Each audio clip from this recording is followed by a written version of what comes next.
Muito obrigado por escolher o Ministério de Vídeo e Áudio do Templo Batista Maranata.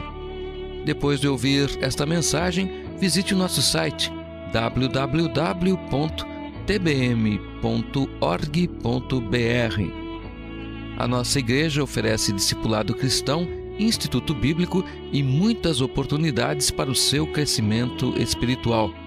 Que Deus o abençoe. Maranata, ora vem, Senhor Jesus.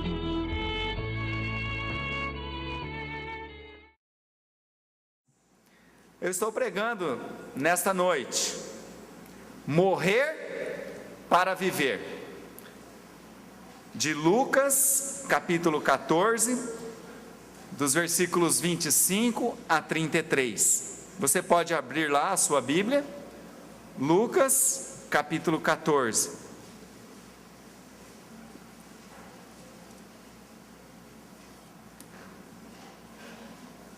São palavras que o nosso próprio Deus disse para uma multidão.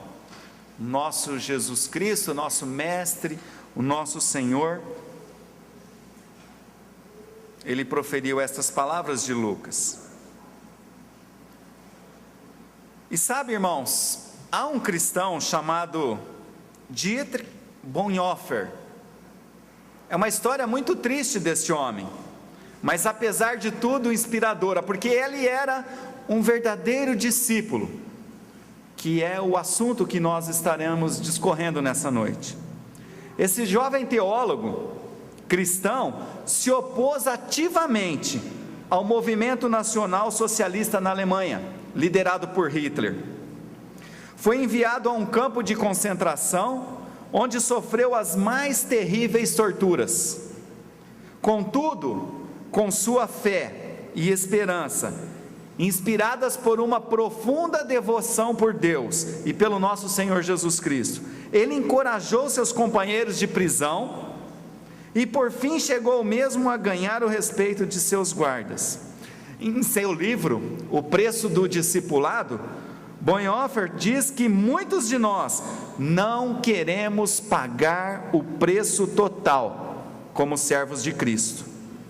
Temos a tendência de nos acomodar pela metade num trabalho espiritual. Esse cristão dedicado foi um exemplo vivo do preço que um discípulo de Cristo tem de pagar.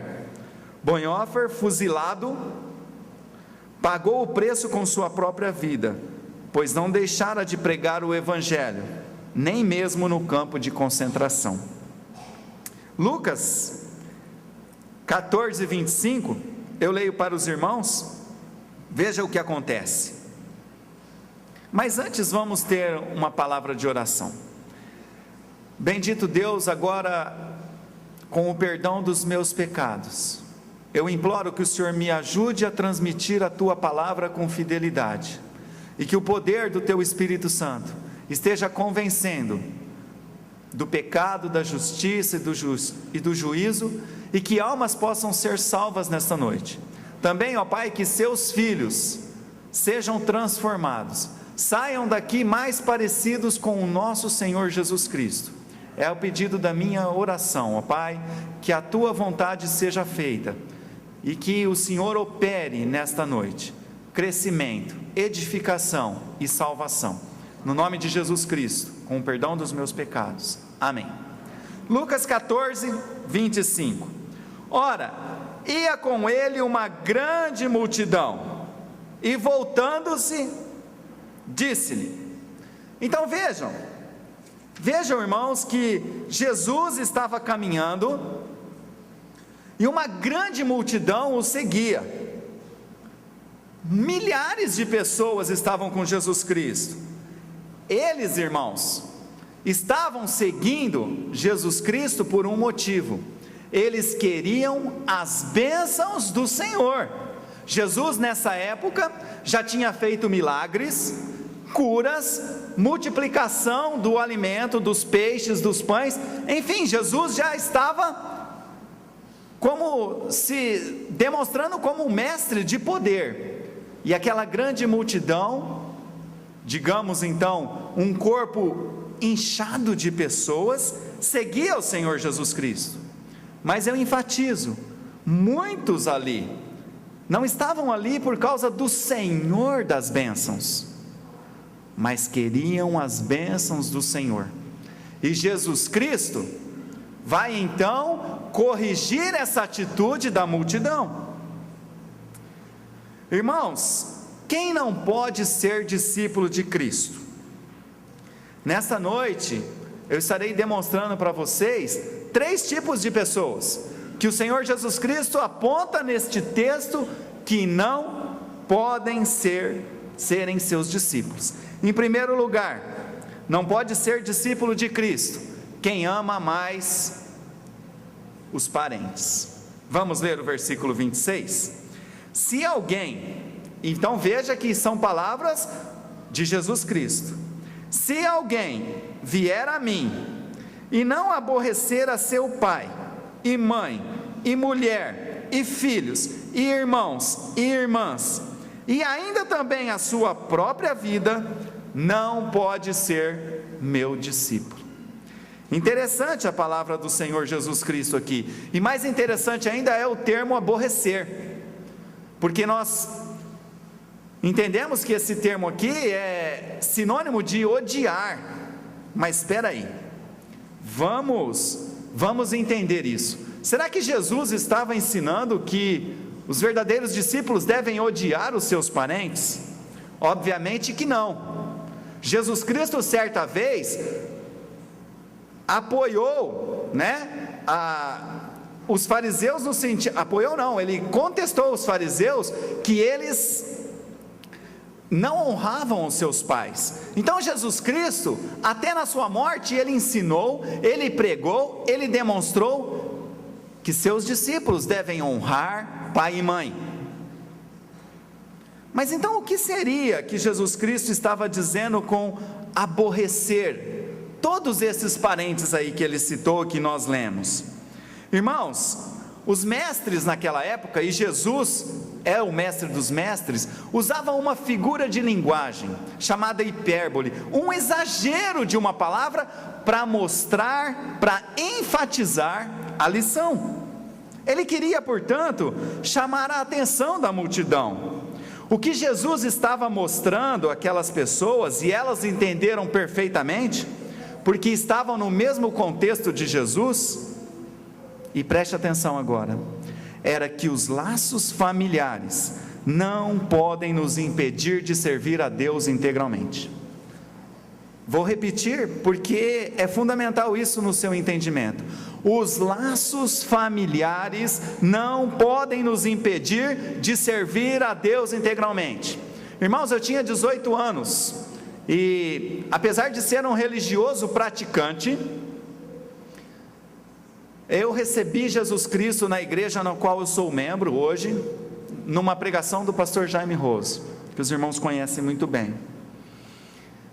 E muito embora alguns de meus parentes não fossem praticantes, quando eu me converti, e quando eu passei a frequentar os cultos, e dediquei o domingo ao Senhor, eu comecei a ser criticado, apelidado, um jovem de 18 anos, lá vai o pastor para a igreja com a sua Bíblia, e coisas do tipo.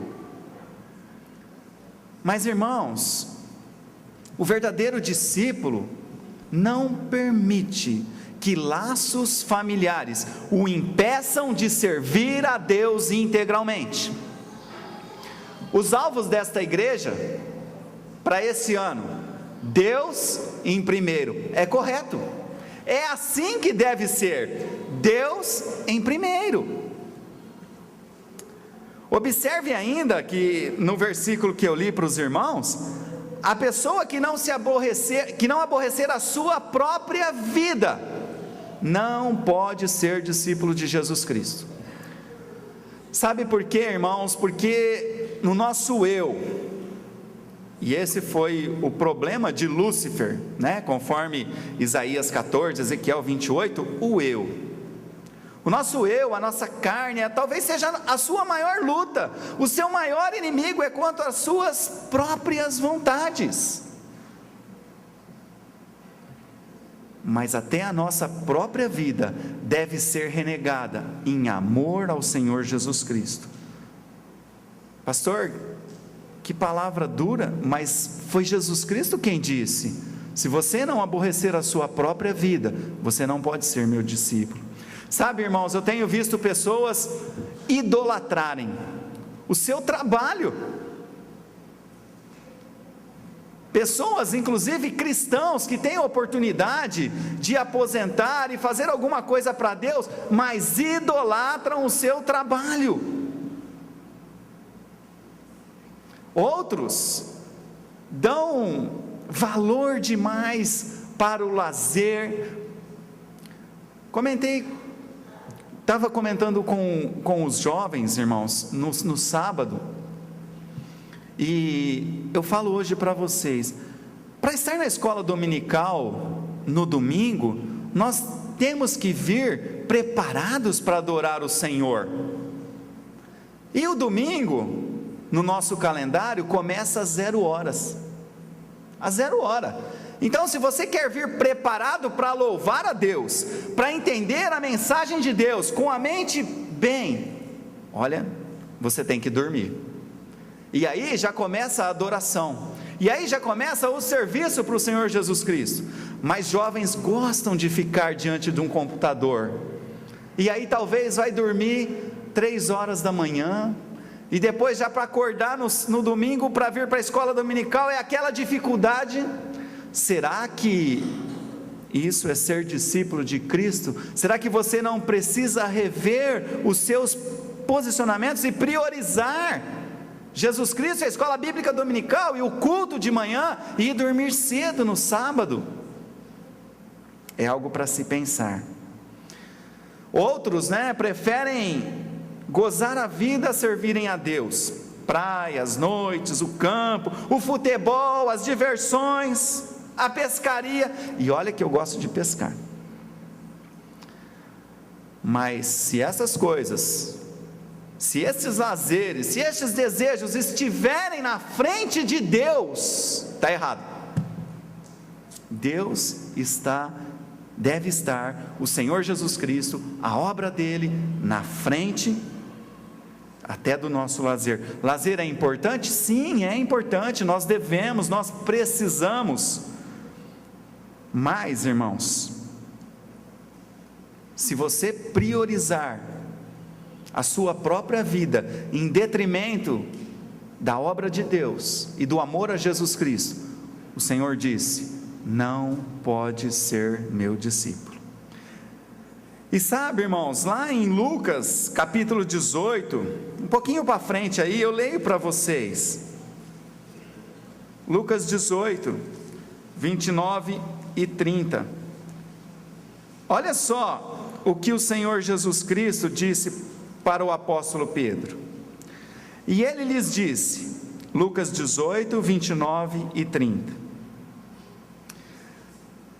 na verdade vos digo, que ninguém há que tenha deixado casa, ou pais, ou irmãos, ou mulher, ou filhos, pelo reino de Deus, que não haja de receber muito, mas neste mundo, e na idade vindoura, a vida eterna. Também palavras de Jesus. Então, irmão, se a sua prioridade estiver correta, pastor, qual que é a prioridade correta? Jesus Cristo e a sua obra. Se a sua prioridade estiver correta, palavra do Senhor, Ele vai te dar muito mais hoje, neste mundo. Está vendo como o Senhor Deus é um Deus abençoador? E ainda mais, o que é mais importante, no futuro, a vida eterna, E como disse Tiago, o que é a nossa vida? É como um vapor.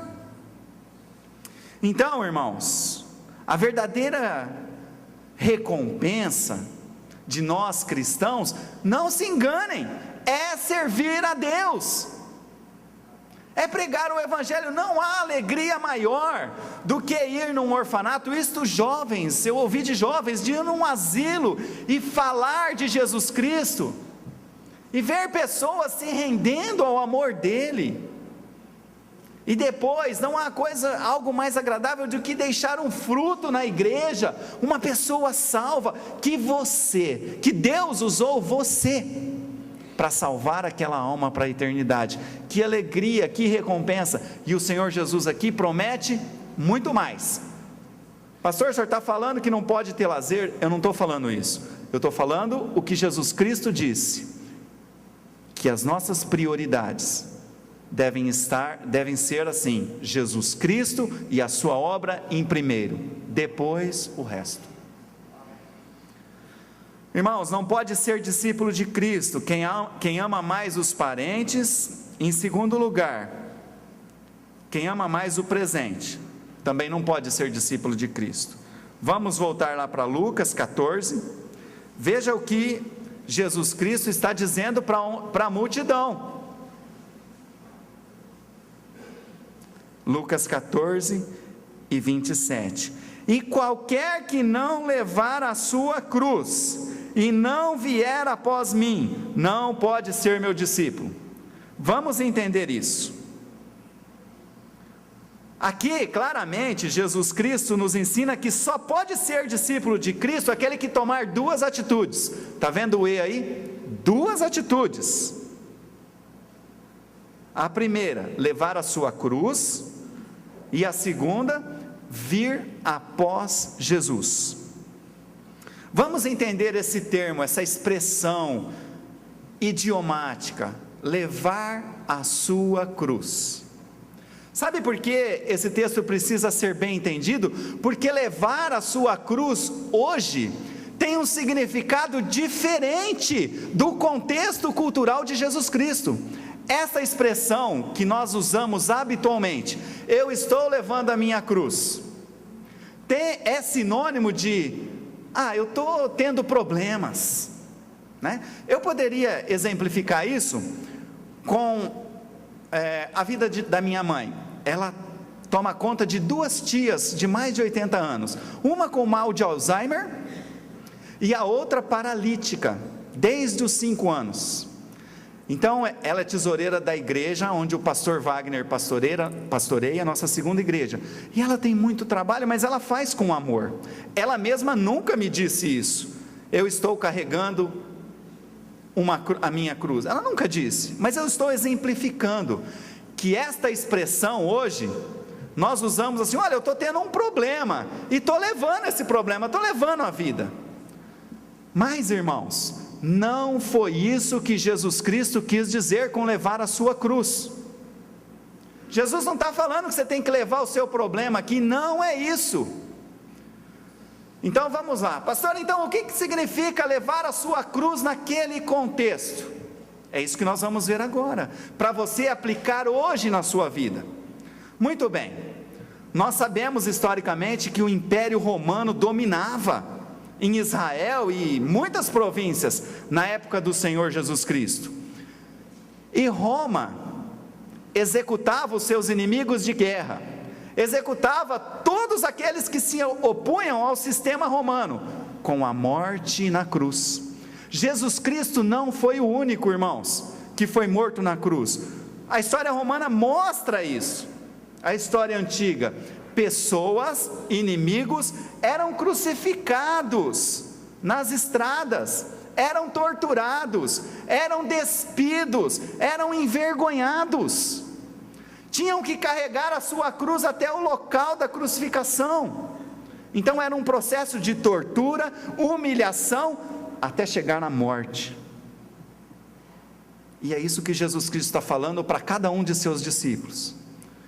O discípulo de Cristo, ele morre para o mundo, ele morre para o pecado e vive para Deus. Carregar a sua cruz significa isso. Pastor, é forte, mas é palavra de Deus, amém, irmãos? Jesus Cristo não quer meios crentes, Jesus Cristo quer crentes inteiros. Jesus Cristo quer você servindo a Ele. Mas o interessante é que, como nós vimos, a promessa de Deus é que as recompensas são muito maiores quando você tem Jesus Cristo como o Senhor da sua vida. É assim que é. O apóstolo Paulo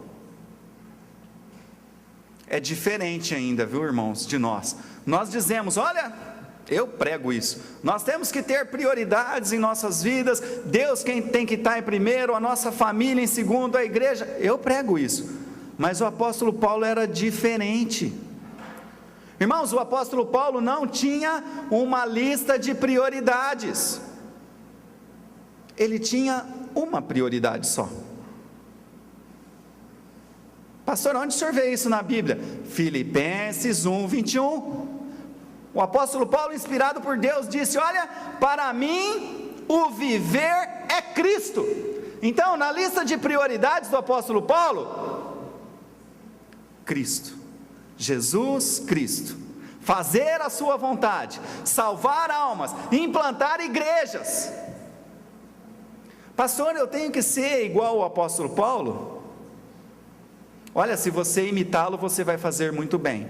É lógico que eu creio, o apóstolo Paulo era uma pessoa, um viúvo ou solteiro, a gente não há provas bíblicas sobre isso, ele não tinha uma família para cuidar, né? Então ele já tinha uma vida diferente da nossa, que somos esposo, esposa, filhos, ele tinha uma vida diferente, mas eu quero enfatizar isso, que ele não tinha uma lista de prioridades, ele não tinha, e se você imitá-lo, você vai fazer muito bem, tá?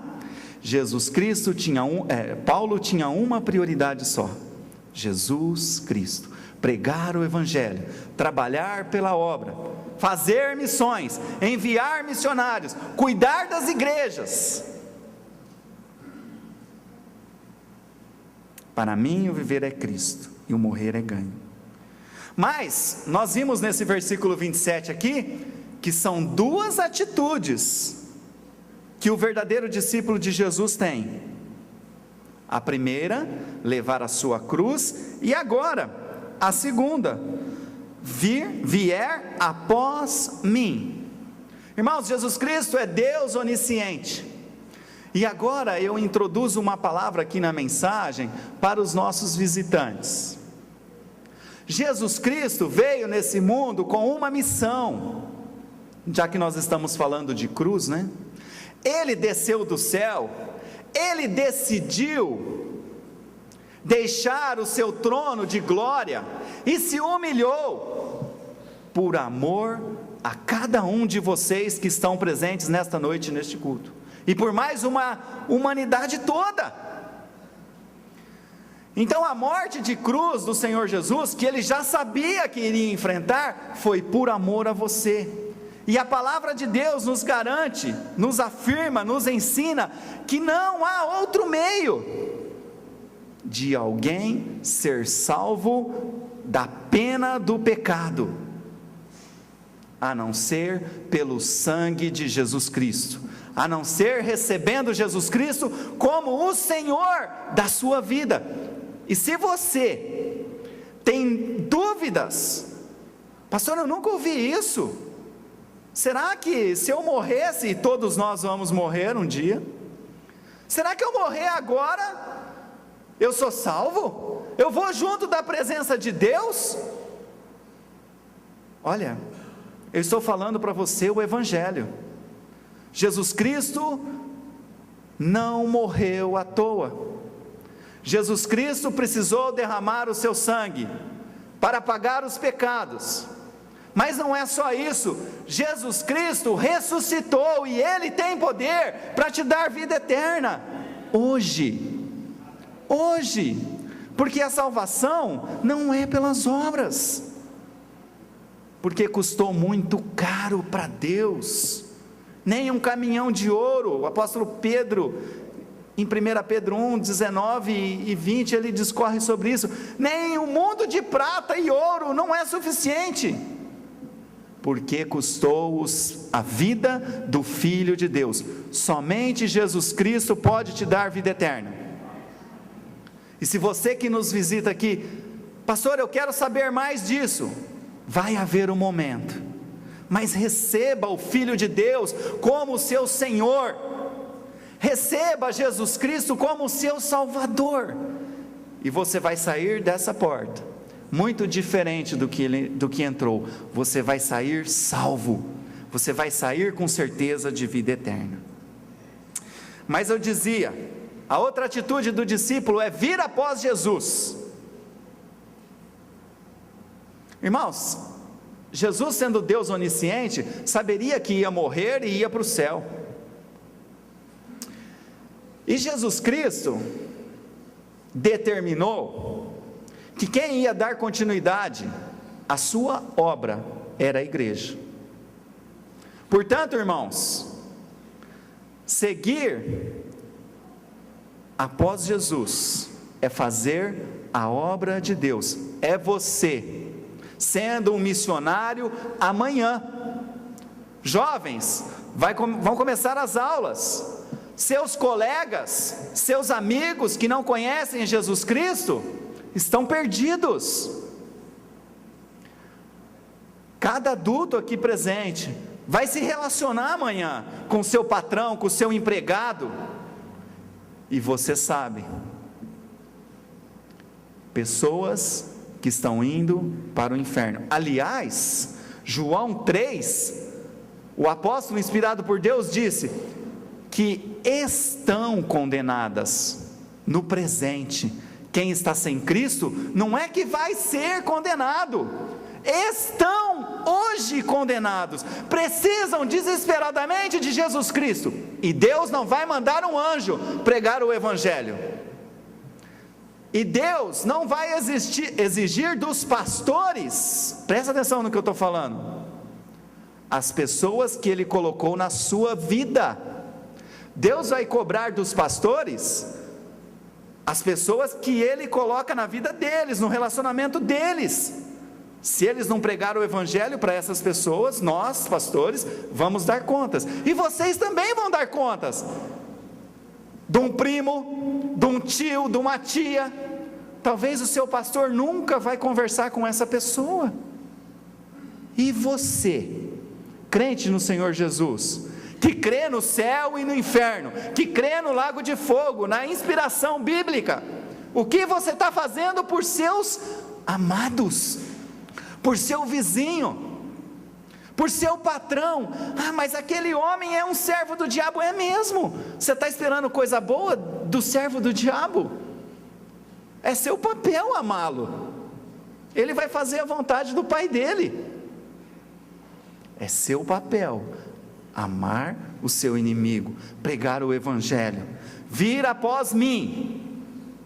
É nas conferências que estão prestes aqui a trabalhar por amor à causa, trazer pessoas, encher esta igreja, orar, jejuar, pedir a Deus: Senhor, salve almas, derramar lágrimas por pessoas que neste momento são conhecidas suas e estão condenadas. É muito sério, irmãos, ser um discípulo de Cristo. Sabe, irmãos, a aplicação para você neste ponto é falar de Jesus para todas as pessoas que Deus colocar na sua vida, no seu caminho, com amor, não com obrigação. João, em 1 João, ele diz assim: olha, falai a verdade em amor. Não adianta também você, por obrigação, falar: não, mas ame, e fale com paixão, com fé naquilo que você acredita, que só o Senhor Jesus Cristo salva. A decisão que você tem que tomar: morrer para o mundo e viver por Jesus. Em terceiro e último lugar nessa noite, nós já vimos que não pode ser discípulo de Cristo quem ama mais os parentes, e também quem ama mais o presente. Mas o Senhor Jesus Cristo esclarece aqui, na continuidade do texto, que não pode ser seu discípulo quem ama mais os seus pertences. Vamos ver aqui duas parábolas que o Senhor Jesus Cristo contou. Eu leio para vocês, Lucas 14, 28, até o versículo 32. Pois qual de vós, querendo edificar uma torre, não se assenta primeiro a fazer as contas dos gastos, para ver se tem com que a acabar? Para que não aconteça que depois de haver posto os alicerces, e não a podendo acabar, todos os que a virem, comecem a escarnecer dele, dizendo: este homem começou a edificar, e não pôde acabar. Ou qual é o rei que, indo à guerra, a pelejar contra outro rei, não se assenta primeiro a tomar conselho, sobre se com 10.000 pode sair ao encontro do que vem contra ele, com 20.000. De outra maneira, estando o outro ainda longe, manda embaixadores e pede condições de paz. Olha, irmãos, nessas duas parábolas, não sei se você reparou, Jesus disse e expressou a seguinte frase: não se assenta primeiro para calcular.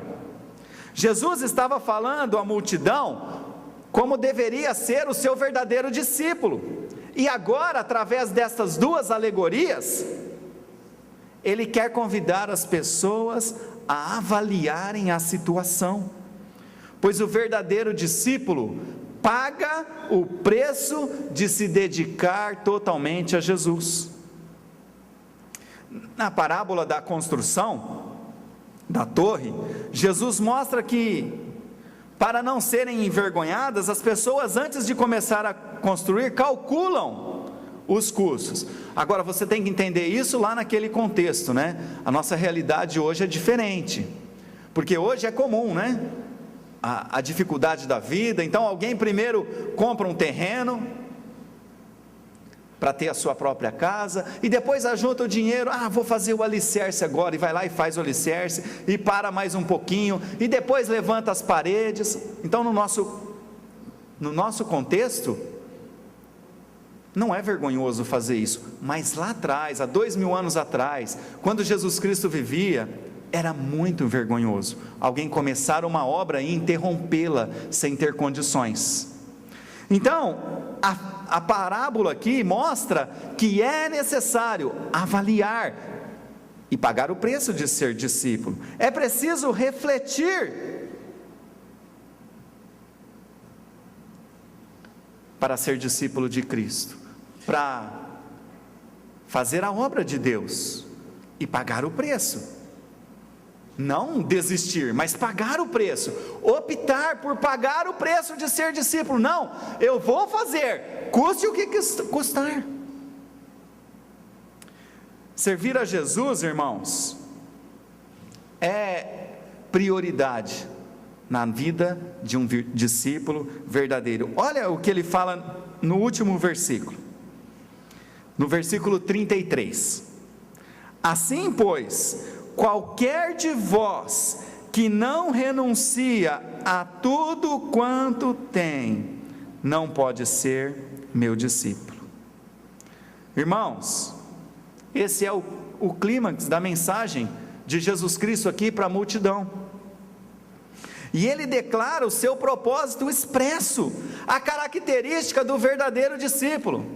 Algumas pessoas que não estudam a Bíblia chegam até a falar que o dízimo não está no Novo Testamento. Olha, irmãos, Jesus Cristo quer 100%, Ele quer a sua vida. Jesus Cristo quer a sua adoração total.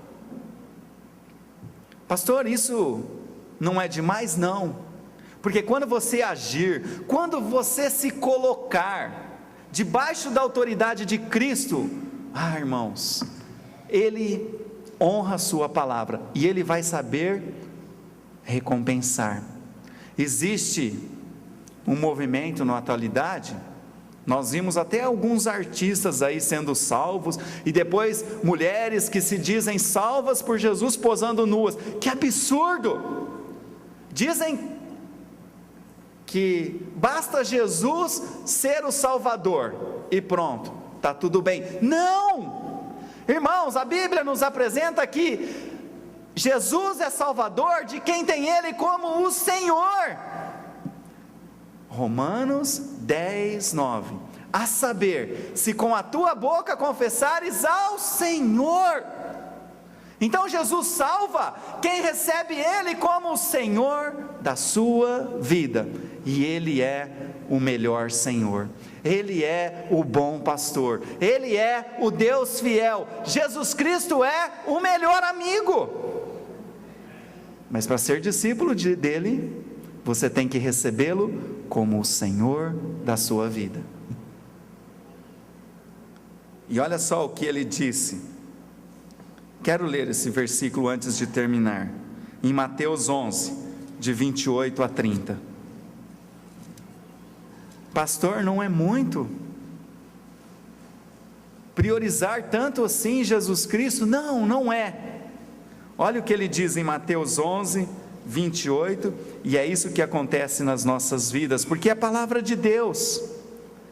Vinde a mim, Mateus 11, 28, todos os que estáis cansados e oprimidos, e eu vos aliviarei. Tomai sobre vós o meu jugo, e aprendei de mim, que sou manso e humilde de coração, e encontrareis descanso para as vossas almas, porque o meu jugo é suave, e o meu fardo é leve. Quer paz? Quer paz? Só Jesus Cristo pode dar a verdadeira paz. Só Ele tem poder. O mundo é engano. O verdadeiro discípulo, ele ama mais a Jesus Cristo do que todo. Meus amados irmãos em Cristo, é de vocês hoje exigido que você decida priorizar Jesus Cristo e a sua obra, orando, participando, promessa de fé, amando missões, orando por missionários, pregando o Evangelho, porque você é um missionário, na onde Deus te coloca.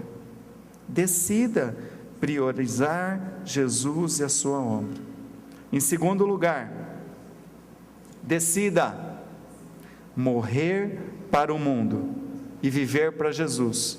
Não seja enganado pelos prazeres desse mundo. Jovens, escute a voz dos seus pastores, escute a voz dos seus pais, porque ninguém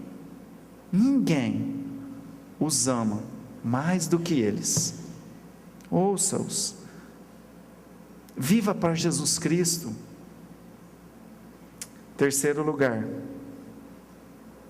Jesus Cristo chama cada um aqui a avaliar, mas não é só para avaliar e desistir, não, é para avaliar e pagar o preço de ser discípulo de Cristo, é vestir a camisa do que Jesus clama, do que Jesus pede na sua palavra. Amém, meus irmãos?